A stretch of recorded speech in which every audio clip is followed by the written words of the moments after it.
We all have our days where between work, family commitments, paying bills, doing shopping, cleaning the house, all the rest of it, that the thought of doing any kind of official yoga practice just makes you sick, basically. And indeed, to do it would be very un-yoga, because yoga is to do with balance after all. So when you're at those moments, and they could be very frequent, I get it, maybe the best idea is to think about wakening up your body with the breathing and coordinating that with the center of your body. After all, centered yoga is what I do and what I strongly believe in terms of my teaching. So I'll just remind you, because you already know what this idea of centered is all about.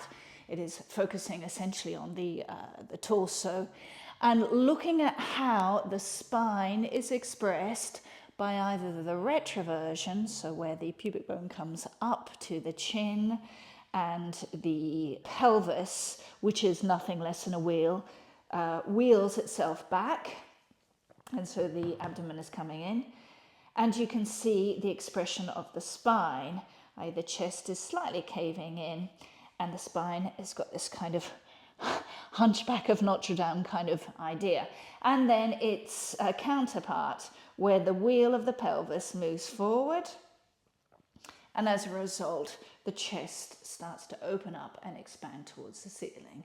So this is what we're going to be looking at, really to just reawaken our bodies and to give ourselves a more gentle practice, which nonetheless is revising everything that's totally essential for anything you do in yoga.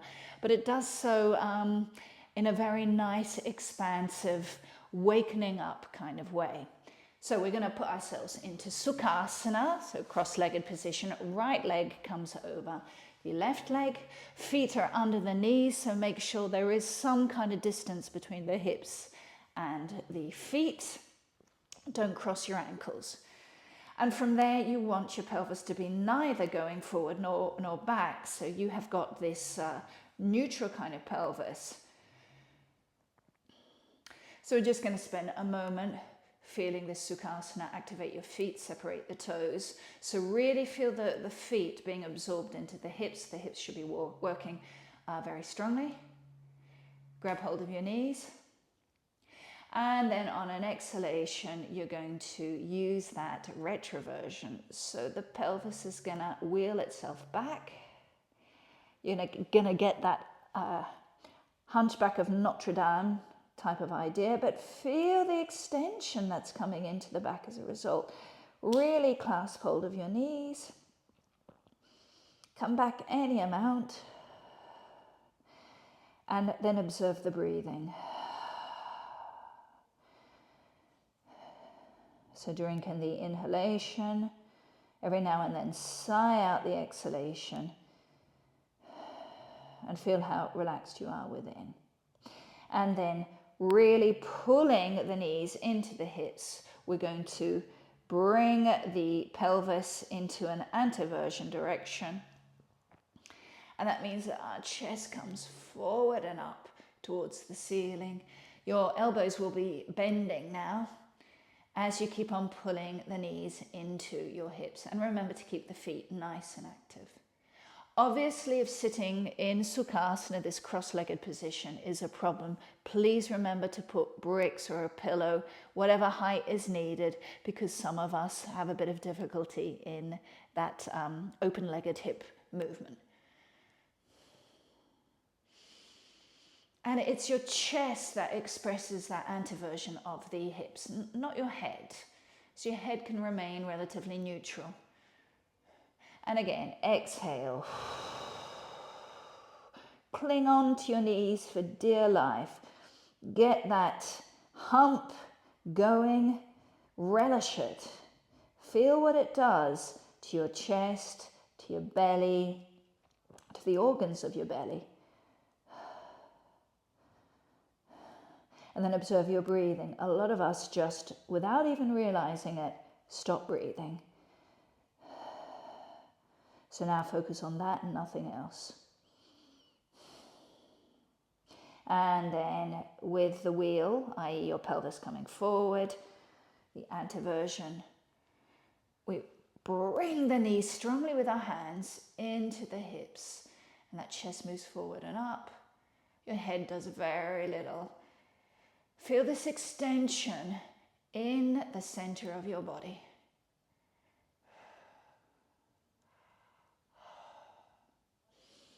Go internal, really feel the inhalation and exhalation, relieving any kind of stress and strain, and facilitating this movement.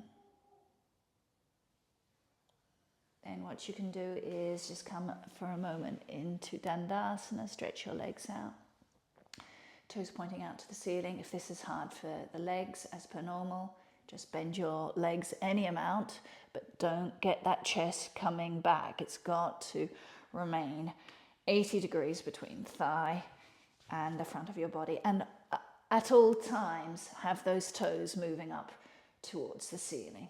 Very important, this foot movement. And we continue the idea of sucking the feet into the hips. And then we change the cross of the legs. So left leg is now forward. Activate the feet. Return back to that 80-degree angle between thigh and your torso. Grab hold of your knees and then exhaling. Enter immediately now into your breath.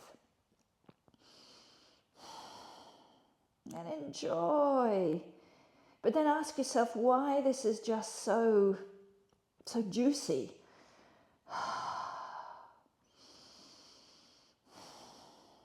So get in there. Feel the tummy.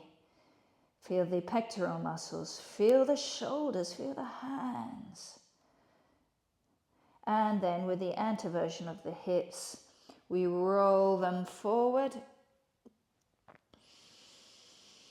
Bend those elbows to more fully grasp the knee as you bring the chest forward and up.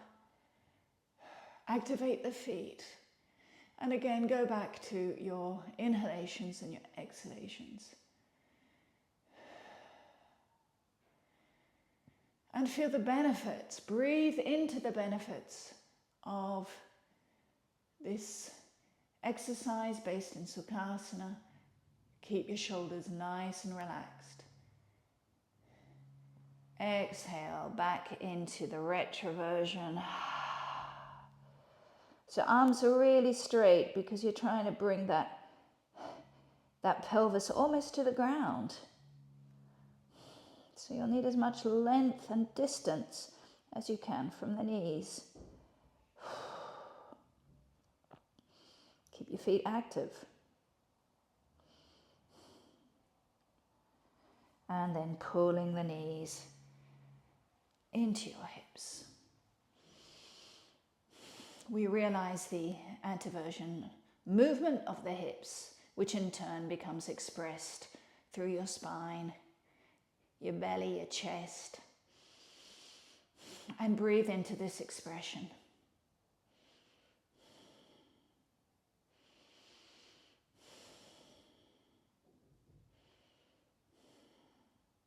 And then you can just come again into Dandasana, either with your legs bent, or if the stretch leg version is not a problem, then just stretch out your legs. Your feet are still entering into the hips. Bring your fingertips onto the ground. And note here that the hips are neither rolling forward in the anteversion or rolling back in the retroversion. They're just neutral.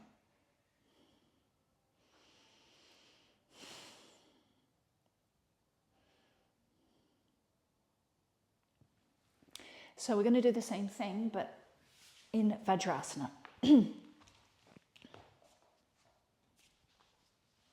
Again, any problems with the feet, you should know by now to put some kind of cover under the neck of the ankle. Also, if you've got problems with the knees, put socks in the crooks of the knees. If this is a problem in general, put something under your bottom.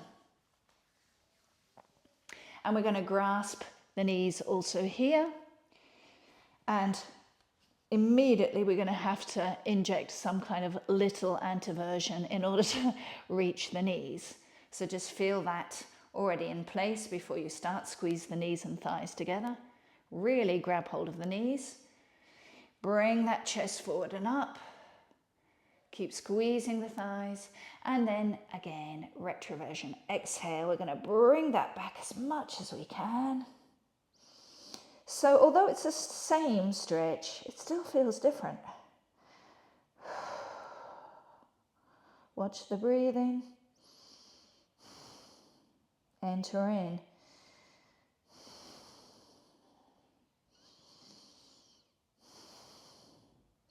And then that anteversion will take you back to your previous place. Pull the knees with the hands. Really bend your elbows in towards your torso. Squeeze the thighs and try and get a little bit more extension. Chest up towards the ceiling. Don't do anything with the head.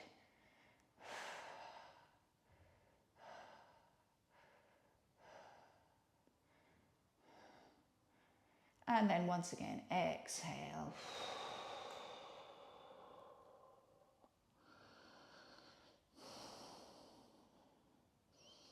And this is nice with the retroversion because you somehow feel a little bit more protected. The arms are quite near to the head, or at least the shoulders are quite near to the head.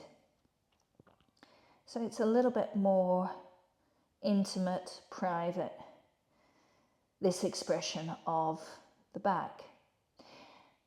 When the retroversion brings the chest forward and up, of course, notice the difference also at a psychological level. We're a lot more exposed here. We're wide, we're broad, we're open. So note the difference. So it's never just about the body or about the breathing. It's also about the psychology.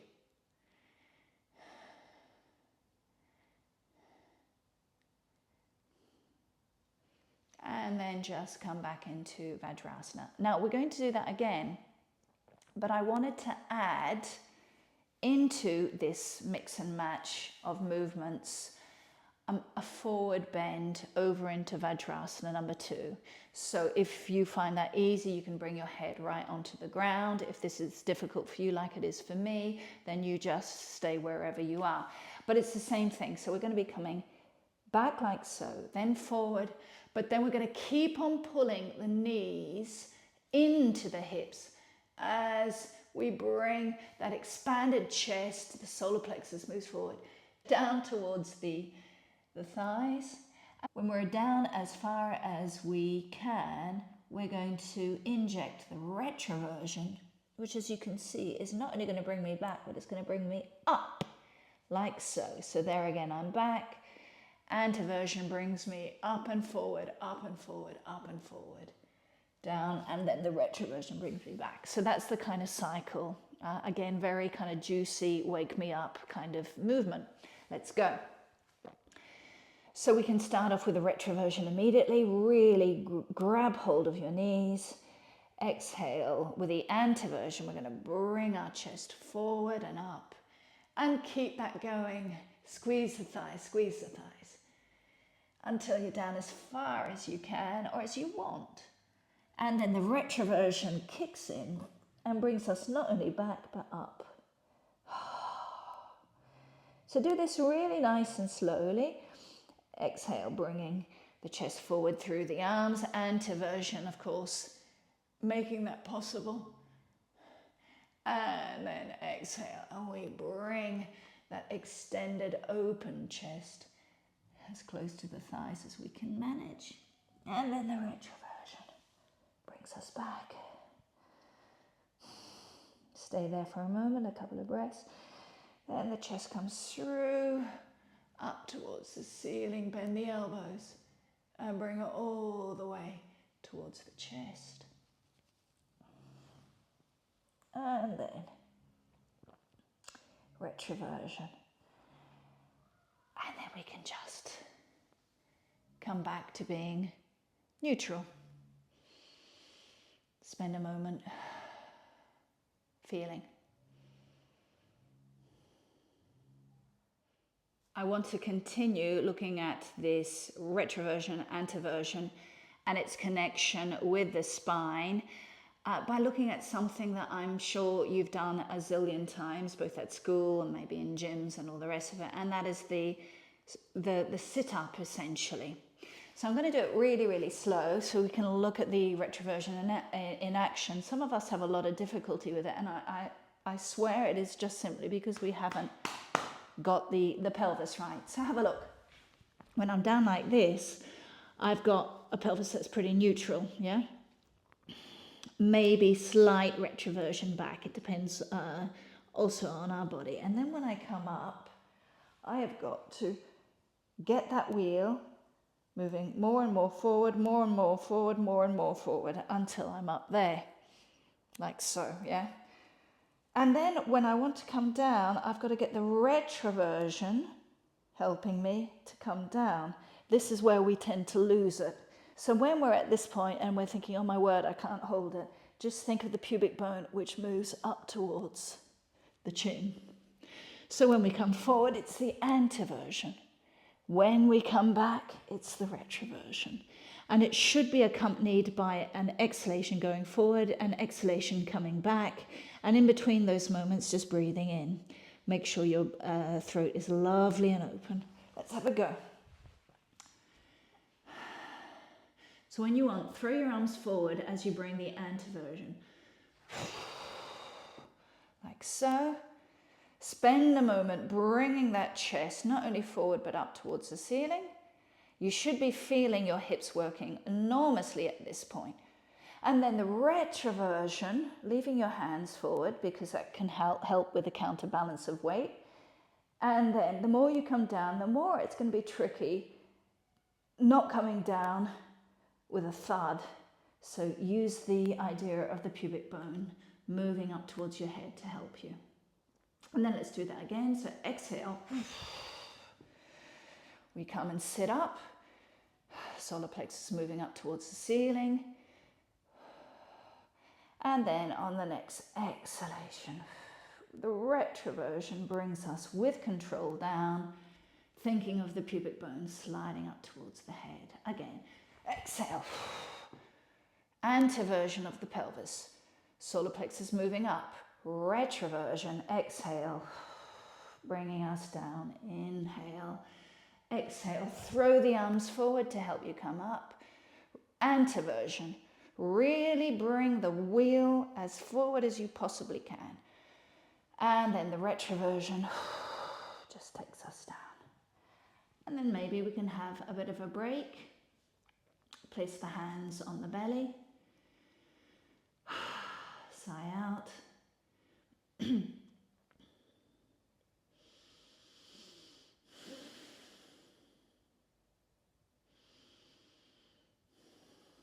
So we'll do that another 5 times and really focus in on the retroversion, bringing you down on the exhalation. As you're lying down on the ground, inhalation. The exhalation with the anteversion will bring you up. And then when you're up in position, you breathe in. So let's go. Throwing your arms forward, exhale, anteversion, anteversion, and bring that chest forward and up.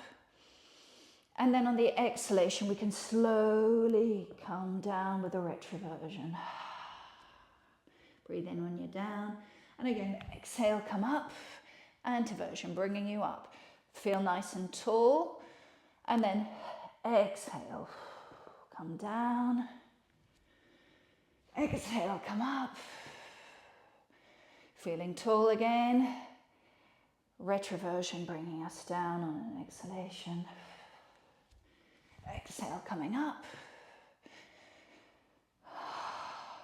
Retroversion bringing us down with an exhalation. And final time, exhale.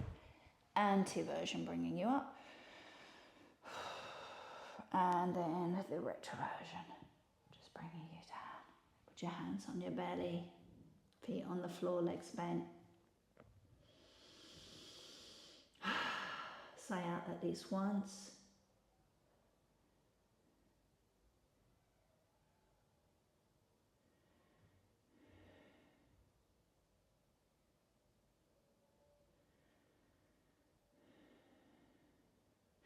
And then to come up, you just first of all, with your hands, lift your head, and then you can sit up.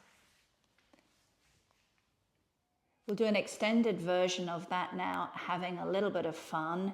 Be careful every time you're moving from back to front to always exhale. That exhalation really is this kind of internal catharsis that can really remove very, very powerfully internal resistance. So that's your priority, in my opinion, that exhalation as you move from back to front and then from front to back. But this is what I mean. I'm going to start off like so. Do what we did before, just like this. But then when we come down, we're going to roll back like so. Exhale. Anteversion. Retroversion. Anteversion. And retroversion. And as I say, when I'm moving from one side to the other, it is always done with the exhalation to get rid of resistance. So this is having a bit of fun as well, getting in tune with the child part of who we are, which is very important as well. Let's try it. In fact, we'll try it by sitting up. So we've got that anteversion, which is really helping us bring our chest forward and up towards the ceiling. And then when the retroversion takes us down, we're going to bring our hands onto the ground and swing our legs back. And then on the exhalation, we can come up again. Take a moment to breathe in and then exhale. Take a moment to breathe in as you're here. Exhale, come up, and we do it another 3 times. Exhale back. Exhale forward. Exhale back. Exhale forward. Exhale back. And exhale forward. And then from there, we can just be in Dandasana a minute and have a bit of a break with the legs bent or straight as you prefer.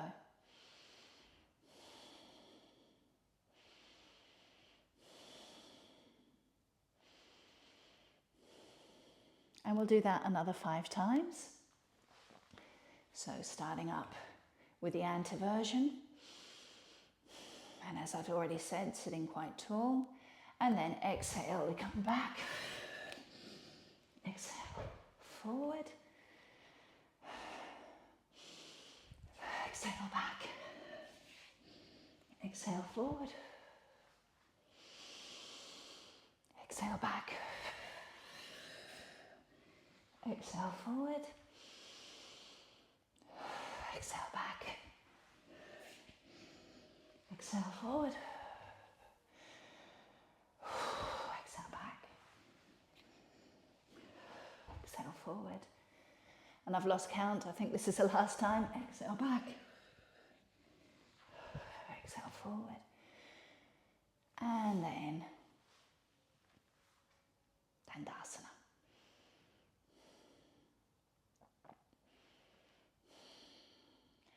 We'll finish today's lesson by doing both Baddha konasana and Supta Baddha konasana, where you're doing Baddha konasana but lying down essentially.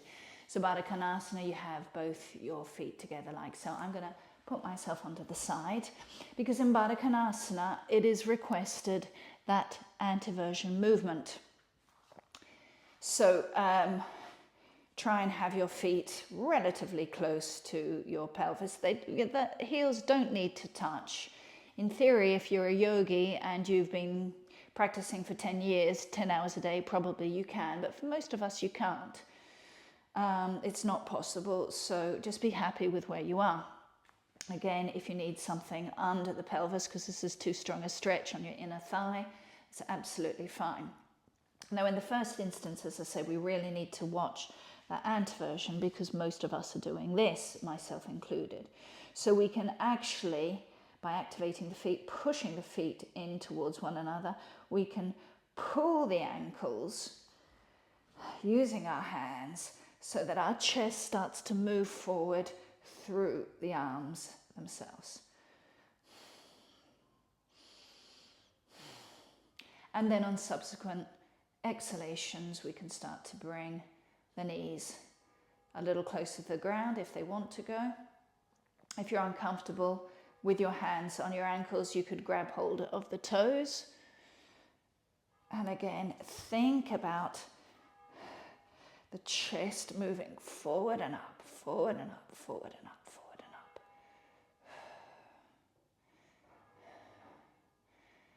up. And don't get tight in the breathing. This is a still, static position with a lot happening. So don't underestimate it.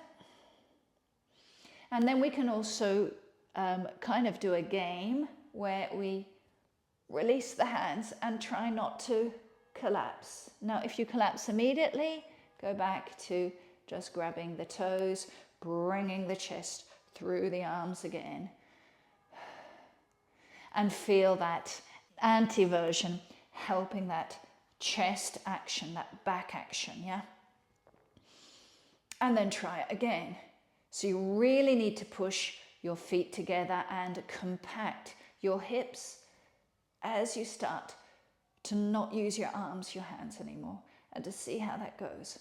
This is very, very hard work on the hips, which is why we do it. We go back to the center, reinforce the center of our body, and do the best you can. That's all you can do. Grab the toes again. Again, try and sort out the chest. Really feel that anteversion being a strong ally towards enacting that expression of back that we've been looking at for the entire session today. And then again, compacting those hips, release your arms and see how you get on.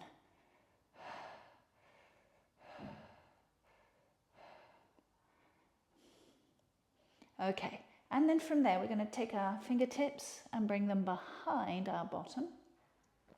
Maybe just push the floor away, lift your pelvis up, move the bottom a little bit towards your hips.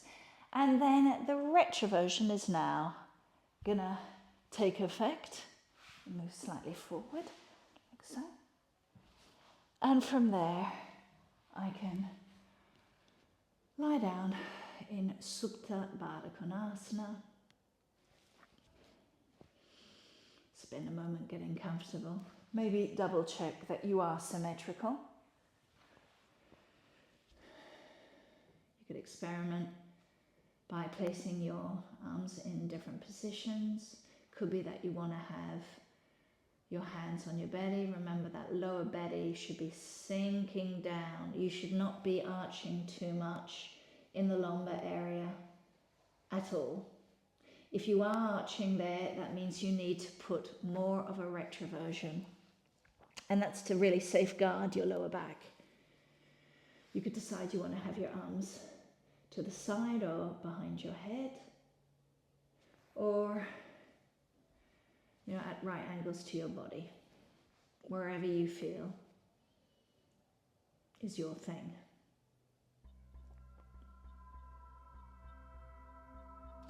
You can also experiment by bringing your feet further away from your body and seeing how the hips express themselves with that increased distance. Yeah?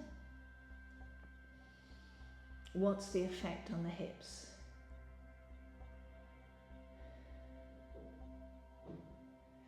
And then conversely, you could also bring your feet closer to your pelvis and see what the effect is there.